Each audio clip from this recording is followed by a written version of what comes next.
Overseas पाकिस्तानियों के हवाले से दो बड़ी खबरें हैं।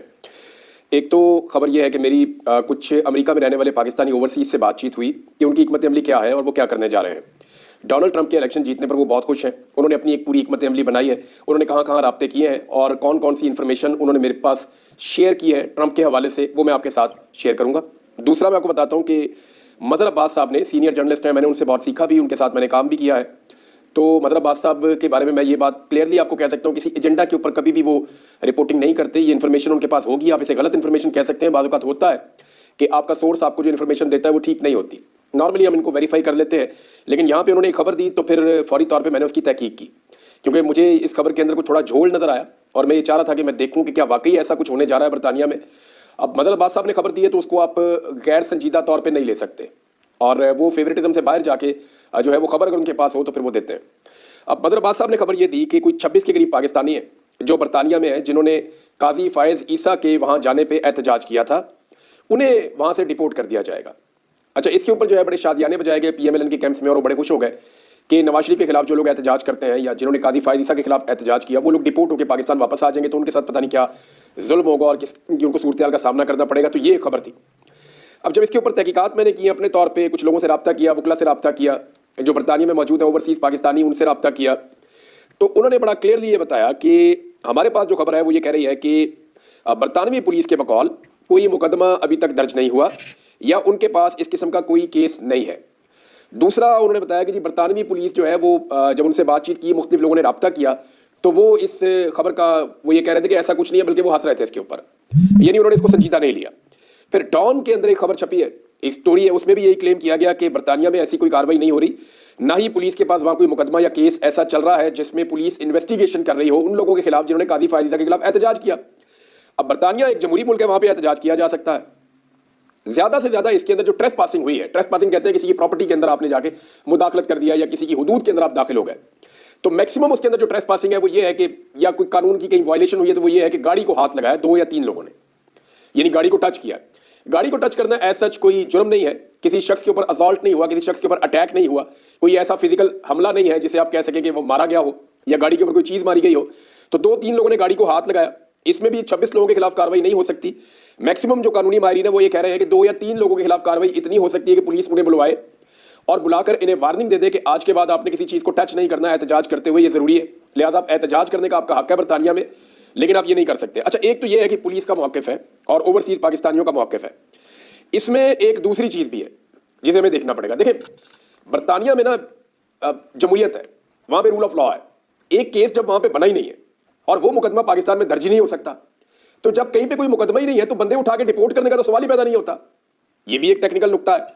और तीसरी बात यह है कि पाकिस्तान में इस वक्त जो इंसानी हकूक़ की सूरत हाल है, ऐसी इंसानी हकूक़ की बुरी सूरत हाल में कोई भी मुल्क जहाँ पे इलेक्शन होता है या जहाँ पे जमहूरियत है, उस मुल्क की हुकूमत पाकिस्तानियों को या उन लोगों को जिनके पास दोनों मुल्कों की शरीयत है या उन लोगों को जो कानूनी तौर पे बरतानिया में मौजूद हैं या उस जमहूरी मुल्क में मौजूद हैं, वो उन लोगों को हुकूमत के मुतालबे पर बगैर किसी कानूनी जवाब के हुकूमत के हवाले नहीं करेंगे।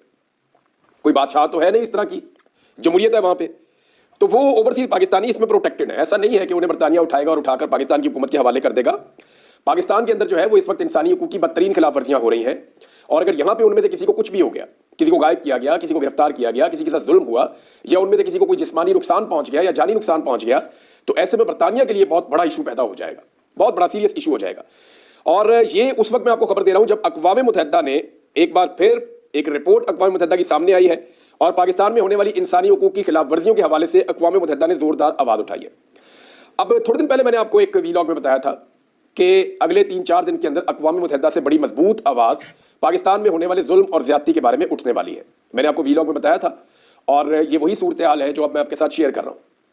अक़वाम मुत्तहिदा की इंसानी हकूक़ कमेटी ने पाकिस्तान में इंसानी हकूक़ की संगीन खिलाफ वर्जियों पर अपनी एक और रिपोर्ट जारी की है, और ये रिपोर्ट 7 साल के बाद जारी हुई है। और इस रिपोर्ट में बहुत सारे अहम तरीन मसाइल उठाए गए हैं। जो मसाइल उठाए गए हैं और जो तजावीज़ दी गई हैं, जो ज़्यादा कंसर्न है अक़वाम मुत्तहिदा की, वो क्या है, मैं आपको एज इट इज़ उर्दू में पढ़ के बता देता हूँ। एक तो उन्होंने कहा जी पाकिस्तान ने अभी तक जो आलमी इंसानी हकूक़ के मुआहदे हैं उन्हें अपने कवानीन का हिस्सा नहीं बनाया। यानी हम सारे कानून बनाते जा रहे हैं लेकिन जो इंसानी हकूक़ के आलमी मुआहदे हैं उन्हें पाकिस्तान अभी तक अपने कवानीन का हिस्सा नहीं बना रहा। दूसरा उन्होंने कहा कि मुल्क में बदनवानी को रोकने के लिए मजीद सख्त कवानीन और इक़दामात की ज़रूरत है जो पाकिस्तान नहीं कर रहा, ख़ासतौर पर अदलिया, फ़ौज और सरकारी इदारों में मर्दों और औरतों को बराबर हकूक देना जरूरी है और खवातीन को सियासी और अहम फैसले करने वाली जगहों पर शामिल करना चाहिए। रिपोर्ट में यह भी कहा गया कि पाकिस्तान में खवातीन पर तशद्दुद, इज्जत के नाम पर कत्ल और नुकसानदेह रवायात को खत्म किया जाए। जबरी गुमशुदगियों का बड़ा जिक्र किया गया इसमें कि वहां पाकिस्तान में जबरी गुमशुदगियां की जा रही हैं, तशद्दुद के वाकयात बढ़ रहे हैं और बगैर कानूनी कार्रवाई के मावराए अदालत जो कत्ल जैसे मसाइल हैं ये भी पाकिस्तान के अंदर मौजूद हैं। और जिनमें इसमें क्लेम किया गया रिपोर्ट में, जिनमें अक्सर फौजी, इंटेलिजेंस इदारे और पुलिस मुलव्वस होती है। खासतौर पर इंसानी हकूक के कारकुनों, सहाफ़ियों, तलबा और अकलियतों और हुकूमती नाकदीन को निशाना बनाया जाता है। यानी जो लोग हुकूमत पर तनकीद करते हैं उनको निशाना बनाते हैं, अकलियतों को निशाना बनाया जाता है। सहाफ़ी बड़ा सॉफ्ट टारगेट है, सहाफ़ियों को टारगेट किया जाता है। इंसानी हकूक के कारकुनों को और तलबा को भी निशाना बनाया जाता है अनफॉर्चुनेटली। गुलामी, जबरी मुशक्कत, इंसानी स्मगलिंग के मसाइल भी इस रिपोर्ट में बयान किए गए हैं। और यह भी कि इख्तलाफ राय करने वाले लोगों की आज़ादाना नकलो हरकत को रोकने के लिए बाकायदा लिस्टें बनाई जाती है पाकिस्तान के अंदर। 4th शेड्यूल में लोगों का नाम डाल दिया जाता है। मिसाल के तौर पे हमारे बहुत सारे ऐसे लोग हैं पाकिस्तान में जो इख्तलाफ राय रखते हैं हुकूमत से, तो वो पाकिस्तान में मूव नहीं कर सकते। एक मिसाल मैं हूँ, अब मैं जहाँ बैठा हूँ, मैं अभी बताऊँ मैं यहाँ पे हूँ, तो मैं सुबह तक मुझे गिरफ्तार कर लेंगे या 1-2 दिन तक पहुँच जाएंगे, जब भी पहुँचेंगे मुझे पकड़ लेंगे। तो आप आज़ादी से मूव नहीं कर सकते पाकिस्तान में। और बहुत सारे लोग हैं बेचारे अपने आप को छुपा रहे हैं। पाकिस्तान तहरीक इंसाफ जो है वो आधी पॉलिटिकल पार्टी जितनी पंजाब में हो तो सारे के सारे ही छुपे हुए हैं। खवातीन तक जो है वो सामने नहीं आ सकती, बहुत मुश्किलात हैं। तो ये उसका जिक्र भी किया गया यहाँ पे। फिर रिपोर्ट में कहा गया कि इस मुल्क में बहुत से मसाइल हैं जिनमें बदनवानी के खिलाफ मौसर कवानीन को नाफिज करने के तरीक़ाकार को मजबूत करना जरूरी है।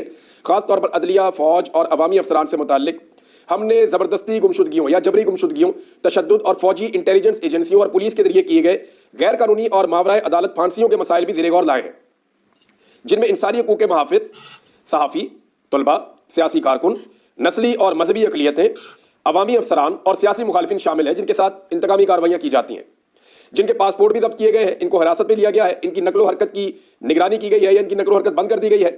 हम इस बात पर भी तशवीश का इजहार करते हैं कि हुकाम को ज़ाती डाटा तक रसाई हासिल करने और गैर मुल्की हुकूमतों के साथ शेयर करने का बहुत वसी इख्तियार है। यानी ये जो अभी टेलीफोन कॉल टेप करना या बहुत बड़ी पैमाने पर जो लोगों का डाटा उसकी निगरानी करना, ये सारी चीज़ें पाकिस्तान में हाल ही में की है। और रियासत में शहरियों की निगरानी के इक़दामात और तरीक़ाकार में इजाफे की खबरें मिल रही हैं, जिनमें शहरियों की कॉल्स और उनके जो मैसेजेस हैं उनको रिकॉर्ड करना और सुनना शामिल है। और यहाँ तक कि एक बड़े पैमाने पर निगरानी का निज़ाम भी बनाया गया है पाकिस्तान में, जिसका मकसद अब ये टेलीकम्युनिकेशन कंपनीज को इसके अंदर शामिल किया गया है ताकि 4 मिलियन सारिफीन यानी 40 लाख तक लोग जो हैं उनके डेटा तक टेलीकॉम रिकॉर्ड को बगैर किसी ज़ाब्ता के या रवायती इजाज़त के कब्जे में लिया जा सके। 40 लाख लोग ऐसे हैं पाकिस्तान में जिनको जब चाहे रियासती इदारे उनको रिकॉर्ड करते हैं, उनको सुनते हैं, उनको देखते हैं, और इसके लिए पूरा टेलीकम्युनिकेशन का जो सिस्टम है उसको यरगमाल बनाया गया है। ये अक़वाम मुत्तहिदा की रिपोर्ट कह रही है। हमने रियासत पाकिस्तान के लिए 3 फौरी इक़दामात पर जोर दिया। अब ये कह रहे हैं 3 चीज़ें हम कह रहे हैं फ़ौरन पाकिस्तान की रियासत करे। नंबर 1, पहली तरजीह जो दहशतगर्दी का एक्ट है उससे मुताल्लिक है, जिसमें पुलिस को ऐसे इख्तियारात दे दिए गए हैं कि वो वारंट के बगैर घरों की तलाशी लेती है, घरों में घुस जाते हैं, अफराद की तलाशी लेती है और पुलिस हिरासत में एतराफ़ जुर्म करवाती है और उसको अदालत में शहादत के तौर पर पेश करती है। और तहकीकात और मुकदमे के लिए जो है वो कोई हद मुकर्रर नहीं करते। यानी लोगों को परेशान किया जा रहा है दहशतगर्दी के नाम के ऊपर। एक तो उन्होंने कहा ये बड़ा सीरियस इशू है और ये बच्चों पर भी लागू कर दिया जाता है, तो पहली तरजीह ये है कि इस चीज़ को ठीक किया जाए। दूसरा, उन्होंने कहा फौरी तशवीश का जो मामला है वो जजेस और प्रोसिक्यूटर का मामला है, अदलिया का मामला है। इनकी मुकम्मल आज़ादी होनी चाहिए पाकिस्तान में, गैर जानिबदारी और इनको हिफाजत मिलनी चाहिए। और ख़ास तौर पर अदलिया की आज़ादी के हवाले से जो आइनी और कानून साजी का जो फ्रेमवर्क इस्तेमाल किया जा रहा है ये गलत है। और हमने सुना है कि आइनी तरमीम मंजूर हो चुकी है, यानी अक़वाम मुत्तहिदा भी पाकिस्तान में होने वाली 26वीं आइनी तरमीम का तज़किरा कर रहा है। ये झंडे गाड़े हमने दुनिया के अंदर। और वो अक़वाम मुत्तहिदा की रिपोर्ट कह रही है कि हमारे ख्याल में अदलिया और अवामी इस्तगासा दोनों की आज़ादी के लिए संगीन खदशात को जन्म दिया है। इस आइनी तरमीम के हवाले से वो लिख रहे हैं। तीसरी चीज़ जो उन्होंने कही जिसके ऊपर बहुत तशवीश है वो ये है कि कानून और अमल में इजहार राय की आज़ादी पर गैर ज़रूरी पाबंदियाँ आयद की जा रही हैं। पाकिस्तान में आज़ादी इजहार राय है ही नहीं, ना रूल ऑफ लॉ है पाकिस्तान में। ख्वाह वो ऑनलाइन हो या ऑफलाइन हो, इंटरनेट की बंदिश की जाती है, वेबसाइट्स बंद की जाती हैं, ऑनलाइन वसाइल को ब्लॉक किया जाता है, जैसे पाकिस्तान में एक्स को ब्लॉक किया गया है, और सोशल मीडिया प्लेटफॉर्म्स पर पाबंदी भी लगाई जाती है। तो ये बहुत सारी चीज़ें हैं जो परेशान कुन है। ये जनाब अक़वाम मुत्तहिदा की रिपोर्ट आ गई। अब मुझे बताएं कि एक ऐसी रिपोर्ट एक मुल्क के बारे में आई है अक़वाम मुत्तहिदा की, वो मुल्क बगैर किसी मुकदमे के डिमांड करता है बरतानिया के 26 बंदे हम दे दो। तो क्या बरतानिया वो 26 बंदे, ना बरतानिया में मुकदमा ना पाकिस्तान में मुकदमा, पाकिस्तान में तो हो ही नहीं सकता, तो बरतानिया उठा के पाकिस्तान को दे देगा? ये नहीं हो सकता। बरतानिया के लिए बड़े सीरियस इश्यूज क्रिएट हो जाएंगे, वो ये नहीं कर पाएगा। पूरी दुनिया से लोग जमहूरियत होने की वजह से बरतानिया में जाते हैं और दुनिया के पैसे का फ्लो भी बरतानिया में इसीलिए जाता है कि वहाँ पे जमहूरियत है। तो ये उनके लिए बड़ा सीरियस मसला बन जाएगा अगर ऐसे वो लोगों को उनके मुल्कों के हवाले करना शुरू कर देंगे, तो ये होने नहीं लगा। ज़ुल्म खलीलज़ाद ने एक ट्वीट किया, लेकिन उससे पहले मैं बताऊं कि पाकिस्तान की हुकूमत बहुत बुखलाहट का शिकार है। इनके हाथ पांव फूल गए, हवन्नकों जैसे काम कर रहे हैं। यानी हुकूमती वज़रा के आप स्टेटमेंट सुने, खासतौर पर ख्वाजा आसिफ साहब बहुत परेशान है। बाकी लोग भी परेशान है, लेकिन वो इतनी परेशानी जाहिर नहीं कर रहे। ख्वाजा आसिफ साहब इसलिए परेशान है कि बेचारे बड़ी मुश्किलों से तल्ला बिन्नत करके तो वो फार्म 47 उन्होंने लिया है रियाना डार साहबा के खिलाफ, वरना उन्होंने लंबी लीड से ख्वाजा आसिफ साहब को घर भेज दिया था इलेक्शन वाले दिन ही, लेकिन जाली फार्म 47 पे आके वो बैठ गए। अब उन्हें खतरा नजर आ रहा है। तो ख्वाजा आसिफ साहब ख्याली पुलाव पकाते हैं जिसमें डोनाल्ड ट्रंप उन्हें ऑर्डर देते हैं कि जनाब इमरान खान को छोड़ दे, और फिर ख्याली पुलाव पकाते हैं कि जनाब हम नहीं छोड़ रहे। यानी ना किसी ने आपको कहा, ना पाकिस्तान तहरीक इंसाफ डोनाल्ड ट्रंप को कुछ कह रही है, ना वो डिमांड कर रहे हैं कि डोनाल्ड ट्रंप हमें छुड़ाएगा, ना उनका ये दावा है कि डोनाल्ड ट्रंप हमें छुड़ाएगा। तू कौन, मैं खामखा बिला वजह ख्याली पुलाव पकाते हैं कि जी डोनाल्ड ट्रंप आ रहा है जी, वो हमें ये कह देगा जी, वो ट्वीट कर देगा जी, वो ऐसे कर देगा, वो वैसे कर देगा, और जनाब हम उसके ऊपर ये जवाब देंगे। ये लेट जाएंगे, बिल्कुल आप याद रखिएगा, ये बिल्कुल लेट जाएंगे। ये ऐसे लेट जाएंगे जैसे कि कमरुज़्ज़मान कायरा साहब ने स्टेटमेंट दिया। कमरुज़्ज़मान कायरा साहब ईसा नकवी साहब से प्रोग्राम में बात कर रहे थे। ईसा नकवी साहब भाई हैं, बड़े जबरदस्त जर्नलिस्ट हैं, उनसे बात कर रहे थे तो उन्होंने कहा इमरान खान ही सिर्फ अमेरिका को एब्सोल्युटली नॉट कह सकता है, हम अमेरिका को एब्सोल्युटली नॉट नहीं कह सकते, वरना वो हमारी इमदाद बंद कर देगा। ख्वाजा आसिफ खुद कह चुके हैं हमारे वेंटिलेटर वहां से चल रहे हैं। तो अब जुल्मे खलीलजाद साहब ने एक स्टेटमेंट दिया है। स्टेटमेंट उनका बड़ा मानी खेद है, लेकिन मैं आपको पढ़ के सुना देता हूं वो क्या कह रहे हैं। वो ये कह रहे हैं कि अमेरिका के इंतखाबात में ट्रंप की जीत के साथ जनरल आसिम मुनीर ट्रंप के दोस्त इमरान खान की जारी नाजायज कैद की कैसे वजाहत करेंगे। वो कहेंगे आसिम मुनीर साहब कैसे वजाहत करेंगे, इमरान खान साहब को नाजायज तौर पर कैद में रखा हुआ है, वो ट्रंप का दोस्त है, तो ट्रंप की जीत के बाद वो उसको कैसे कायल करेंगे कि इमरान खान क्यों जेल में। वक्त आ गया है कि इमरान खान और दीगर अफराद को जो बगैर मुनसिफाना अदालती अमल के कैद हैं उन्हें रिहा किया जाए। ये जनाब जुल्मी खलीलजाद साहब ने ये ट्वीट किया है, ये उनका स्टेटमेंट है। अब उनके स्टेटमेंट को आप जरा एक साइड पर रखें। मैंने जो बरतानिया में लोगों से बात की है वो मैं आपके सामने रख देता हूं कि वो लोग क्या करने जा रहे हैं। कल भी ट्रंप की टीम के लोगों का राब्ता हुआ पाकिस्तानी ओवरसीज अमेरिकन से जिन्होंने वोट किया ट्रंप के हक में, उनके साथ राब्ता हुआ, उनके साथ उन्होंने बातचीत की है। ओवरसीज पाकिस्तानियों का ट्रंप की एडमिनिस्ट्रेशन से लगातार राब्ता हो रहा है, उन्होंने मुझे कंफर्म किया है। और इस वक्त पाकिस्तान की हुकूमत ने एक लॉबिस्ट जो है उसको हायर किया है बरतानिया में, और उसकी जो कीमत रखी गई है, जो उसको पैसा दिया जाएगा वो 15 लाख अमेरिकी डॉलर है, यानी 1.5 मिलियन अमेरिकी डॉलर दिया जाएगा, पाकिस्तानियों के पैसे से दिया जाएगा। 6 लाख अमेरिकी डॉलर जो है वो एडवांस में दिए जा चुके हैं, बाकी जो 9 लाख अमेरिकी डॉलर हैं वो काम मुकम्मल करने पे दिए जाएंगे। अच्छा, इस लॉबिस्ट के बारे में मैं आपको बता दूं, इसी लॉबिस्ट को माजी में पाकिस्तान तहरीक इंसाफ की हुकूमत में इमरान खान साहब ने भी अमेरिका में मुस्बत लॉबिंग के लिए हायर किया था, इसी लॉबिस्ट को हायर किया था, इमरान खान साहब ने भी किया था। लेकिन आपको मजे की बात बताता हूं कि वो $0 कॉन्ट्रैक्ट था, यानी पाकिस्तान की हुकूमत ने $1 $1 नहीं दिया था इसी लॉबिस्ट को। और इसने कैसे लॉबिंग की फिर इमरान खान के हक में, और वो कामयाब लॉबिंग थी। वो लॉबिंग ऐसे की कि उस वक्त जो ओवरसीज पाकिस्तानी थे, इमरान खान ने कहा कि पाकिस्तान गरीब मुल्क, हम पैसे नहीं दे सकते, तो ओवरसीज पाकिस्तानियों ने वो पैसा दिया था लॉबिस्ट को। और आपको एक इंतहाई अजीब बात बताता हूं कि ये लॉबिस्ट कामयाब नहीं हो रहा था। इसको कामयाबी मिली तब जब ओवरसीज पाकिस्तानी अमेरिकन जो है उन्होंने इसका पूरा साथ दिया और वो इसके साथ शामिल हुए। अब मैं आपको ये बताता हूं कि उसी लॉबिस्ट को हायर किया है मौजूदा रजीम ने, और उनको ये टारगेट दिया गया है कि हमारे लिए जरा अच्छे हालात पैदा करें। अब वो जो लॉबिस्ट है, मेरी इतला के मुताबिक उसने ओवरसीज पाकिस्तानियों से रब्ता किया है, जो अमेरिकन है, अमेरिका में रहने वाले जो ओवरसीज पाकिस्तानी हैं उनसे रब्ता किया, और ओवरसीज पाकिस्तानियों ने इनकार कर दिया। देखिए, ये लॉबिस्ट पहले भी कामयाब नहीं हुआ था जब तक कि जो अमेरिका में रहने वाले पाकिस्तानी हैं, जब तक कि उन्होंने साथ नहीं दिया था। ये लॉबिस्ट अब भी कामयाब नहीं होगा जब तक कि अमेरिका में रहने वाले पाकिस्तानी साथ नहीं देंगे। ये कंडीशन है। तो पाकिस्तानी हुकूमत का पैसा ज़ाया हो रहा है, ना सिर्फ पाकिस्तान का पैसा ज़ाया हो रहा है बल्कि इनकी एफर्ट भी ज़ाया हो रही है। इसका नेगेटिव इंपैक्ट आएगा। ओवरसीज पाकिस्तानियों के साथ अगर ये हुकूमत बनाकर रखेगी तो ओवरसीज पाकिस्तानी ही सबसे अच्छी लॉबिंग कर सकते हैं, क्योंकि अभी अमेरिका में इलेक्शन हुआ है। और डोनाल्ड ट्रंप के बारे में मुझे जो चीज़ें पता चली मैं आपको बता देता हूं।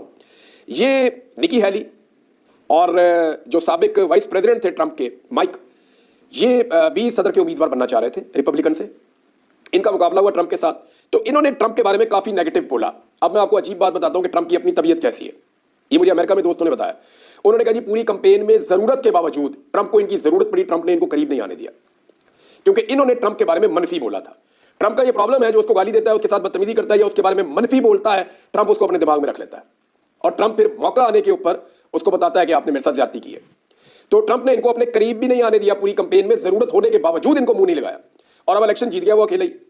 और जिसने उसका साथ दिया या जो उसका दोस्त है, अब आप अंदाजा करें ट्रंप की पहली एक्टिविटी क्या थी। यानी जैसे ही उसने अपना रिजल्ट हुआ उसके बाद उसने ऑफिशियली अपना अनाउंसमेंट किया, उसने एक तकरीर भी की है जहां उसने अमेरिकन फौजियों के बारे में भी एक स्टेटमेंट दिया। इन सारी चीज़ों को अलग करें, उसकी जो पहली एक्टिविटी आई है ना, वो आई है इलन मस्क के बच्चों के साथ, क्योंकि इलन मस्क बड़े लंबे अरसे से ट्रंप के लिए कंपेन कर रहे थे और उन्होंने बड़ा जोर लगाया था, तो फैमिली निगलेक्ट हो रही थी, तो ट्रंप ने कहा ठीक है आओ। अब इलन मस्क के बच्चों के साथ वो दिखाया जी शॉप के अंदर शॉपिंग कर रहे हैं, उसके बाद उनके साथ खाना शाना खा रहे हैं। तो डोनाल्ड ट्रंप जो है वो दोस्तों का दोस्त भी है, और डोनाल्ड ट्रंप का ये भी प्रॉब्लम है कि वो उस बंदे को दिमाग में रखता है जिसने उसके साथ खराबा किया हो। तो पाकिस्तानियों ने ये बताया मुझे कि हमने ये सारा डाटा इकट्ठा कर दिया। इस डाटा में जो खास चीज़ें उन्होंने इकट्ठी की हैं, उन्होंने कहा जी कि हमने राना सनाउल्लाह का मौजूदा स्टेटमेंट साथ लगाया ख्वाजा आसिफ के, और हमने ये भी उनको लिख के बताया रिपोर्ट के अंदर कि बिलावल जो बाइडन का ब्लू आइड बॉय है। बिलावल जो है वो फेवरेट बच्चा है जो बाइडन का, और बिलावल ने जो स्टेटमेंट दिए हुए हैं ट्रंप के बारे में वो भी उन्होंने उनके सामने रखे।